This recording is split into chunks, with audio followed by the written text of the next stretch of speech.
This channel does not promote any violent, harmful, or illegal activities. All content provided by this channel is meant for an educational purpose only. Top quality और consistent performance के लिए सिर्फ silver pump नाम याद रखना।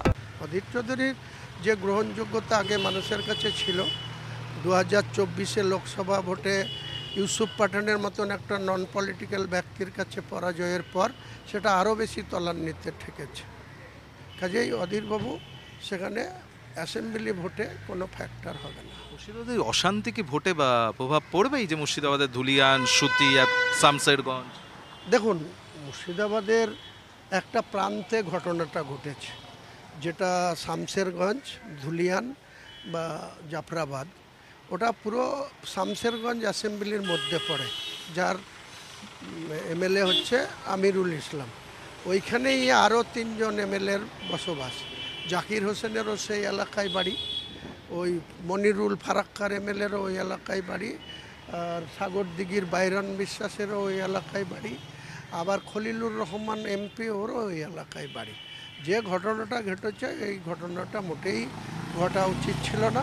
ওই ঘটনার জন্য ভোটের কোনো হেরফের হওয়ার সম্ভাবনা খুব কম। তবে হ্যাঁ, ওই যে ঘটনাটা ঘটেছে তাতে মুসলিম সম্প্রদায়ের প্রচুর মানুষ অ্যারেস্ট হয়েছে। একটা যেটা বাপ ছেলে খুন হয়েছে, হরগোবিন্দ দাস এবং চন্দন দাস, তার খুনের আসামি হিসাবে 10 জন 11 জন অ্যারেস্ট হয়েছে। বাকি আরও 300 জন মুসলিম জনতা, যেখানে লুটতরাজ, ভাঙচুর, আইন ভাঙা এসবের জন্য কিন্তু 165টা স্পেসিফিক কেস হয়েছে।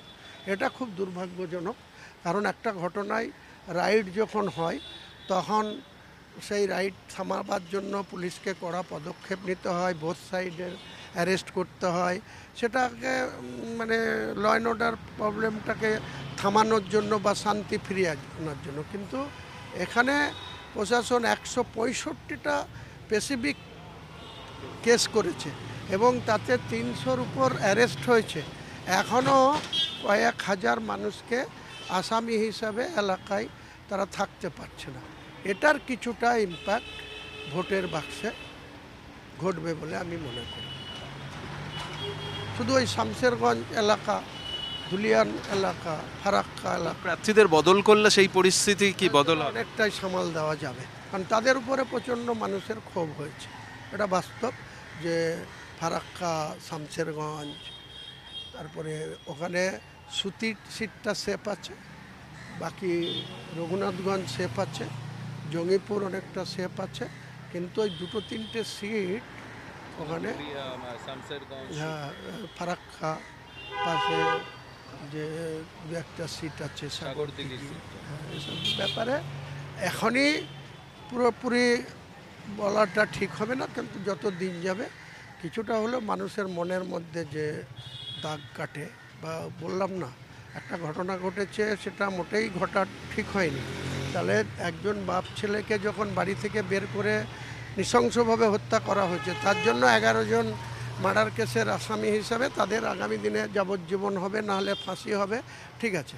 কিন্তু লুটতারাজ, ভাঙচুর, অবরোধ করার জন্য 300 লোক জেল খাটছে, আরও 3000-4000 আসামি হিসাবে তাদের স্বাভাবিক কাজকর্ম ব্যাহত করে বাড়িতে ঘুমাতে পারছে না। এর ইফেক্ট তো একটা হবেই, এটাই বিষয়।